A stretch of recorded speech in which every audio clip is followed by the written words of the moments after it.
जय श्री कृष्णा। राधे राधे। स्वागत है आपका आपके अपने चैनल द रिलीजियस लाइफ में। कान्हा जी की कृपा हमेशा आप पर और आपके परिवार पर बनी रहे। दोस्तों, आज के वीडियो में हम बात करने वाले हैं देव उठनी एकादशी के बारे में। देव उठनी एकादशी किस तारीख को रहेगी, पूजा का मुहूर्त क्या रहेगा, साथ ही साथ पारण का मुहूर्त क्या रहेगा, व्रत के नियम क्या होंगे, इस सब के बारे में हम आज के इस वीडियो में बात करेंगे। तो बने रहिए वीडियो में अंत तक। और यदि वीडियो अच्छा लगे तो वीडियो को लाइक भी अवश्य कीजिए।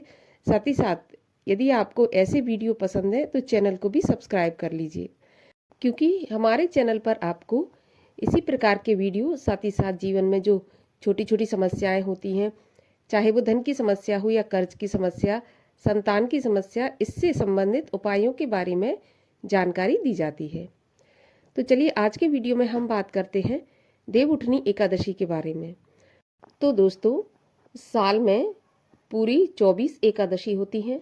पुरुषोत्तम मास को मिलाकर 26 एकादशी होती हैं, जिनमें देव उठनी एकादशी को बहुत बड़ी एकादशी माना जाता है। भगवान जो चातुर्मास की निद्रा में रहते हैं, वो देव उठनी एकादशी के दिन अपनी निद्रा से बाहर आते हैं, जागते हैं और फिर से कार्यभार संभालते हैं। आज ही के दिन से जो मांगलिक कार्य सारे रुके हुए होते हैं, शादी विवाह, मुंडन, गृह प्रवेश इत्यादि, वो आरंभ हो जाते हैं। क्योंकि पहले तुलसी विवाह होता है, उसके बाद फिर सांसारिक कार्यक्रम शुरू हो जाते हैं। तो दोस्तों, भगवान श्री कृष्ण और भगवान नारायण का ये जो एकादशी का व्रत है, इसको करने से हमें अनंत गुना फल की प्राप्ति होती है। एकादशी का व्रत सनातन धर्म में अनिवार्य बताया गया है। 8 वर्ष से लेकर 80 वर्ष तक के सभी जो स्वस्थ पुरुष हैं, स्त्री हैं, बच्चे हैं, सभी को एकादशी का व्रत का पालन करना चाहिए। एकादशी के व्रत में हमें अन्न का सेवन बिल्कुल नहीं करना चाहिए। यदि हम व्रत नहीं रख सकते हैं, निराहार या निर्जल, तो कम से कम हम एकादशी के दिन अन्न का त्याग तो कर ही सकते हैं। अब हम ये जान लेते हैं कि एकादशी के नियम क्या होते हैं। तो देखिए, एकादशी के नियम जो है हमें दशमी के दिन से पालन करने होते हैं। जो दशमी तिथि होती है, उस दिन हमें शाम को सूर्यास्त के बाद ना तो अन्न का सेवन करना चाहिए और ना नमक का सेवन करना चाहिए। रात को ब्रह्मचर्य का पालन करते हुए जमीन पर ही शयन करना चाहिए। उसके बाद अगले दिन, एकादशी के दिन, हमें सुबह ब्रह्म मुहूर्त में उठकर अपने नित्य कर्मों से निवृत्त होने के बाद भगवान श्री सूर्य नारायण को अर्घ्य देना चाहिए। और क्योंकि सूर्य भगवान को अर्घ्य देना रोजाना सभी के लिए आवश्यक होता है, तो अर्घ्य देने के बाद फिर हमें हाथ में जल लेकर एकादशी व्रत का संकल्प लेना चाहिए, क्योंकि बिना संकल्प के कोई भी व्रत पूरा नहीं होता। संकल्प लेने के बाद इसके बाद हमें भगवान नारायण की पूजा करना चाहिए। पीले वस्त्र, पीले फल, इसके अलावा जो भी भगवान श्री हरि विष्णु की प्रिय वस्तुएं हैं, उनसे हमें भगवान श्री कृष्ण का और भगवान श्री नारायण का पूजन करना चाहिए। एकादशी व्रत की कथा सुननी चाहिए और सारा दिन हमें भगवान का नाम जाप करते हुए हरे कृष्ण या फिर ओम नमो भगवते वासुदेवाय, इस नाम का जाप करते हुए व्रत का पालन करना चाहिए। हो सके तो निर्जल या निराहार रहना चाहिए, लेकिन सभी के लिए ये संभव नहीं हो पाता है कि निर्जल या निराहार रह सकें।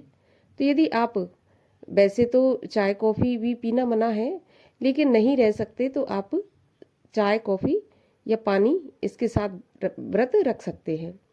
यदि आप इतना भी नहीं कर सकते तो फलाहार ले सकते हैं, ड्राई फ्रूट ले सकते हैं, और इसके अलावा जो ताज़े फलों के जूस वगैरह वो लेकर आप व्रत रख सकते हैं। दूध या दूध से बनी चीज़ें जैसे दूध, दही, पनीर, मक्खन इत्यादि लेकर व्रत रख सकते हैं।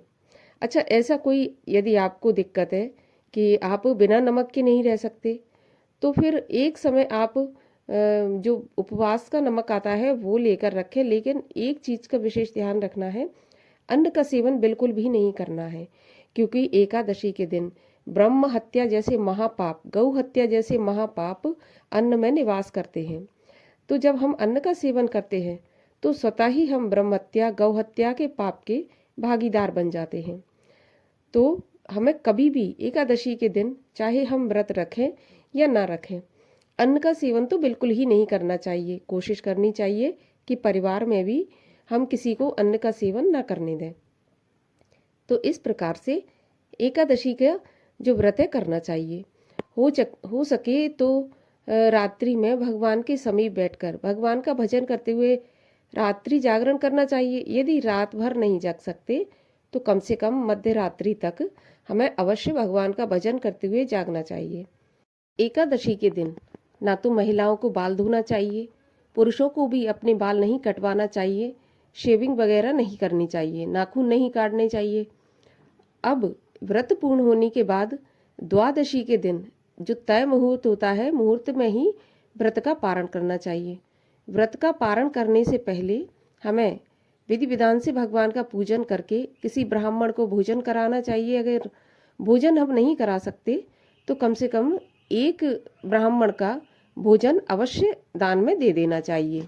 इसको हम सीधा या फिर भोजन की जो कच्ची सामग्री होती है वो कहते हैं। तो इस प्रकार से व्रत का पारण करना चाहिए, तभी ये व्रत पूर्ण होता है। और एकादशी के दिन हमें सभी जो तामसिक चीज़ें हैं उनका त्याग करना चाहिए। प्याज लहसुन तो बिल्कुल ही नहीं खाना चाहिए।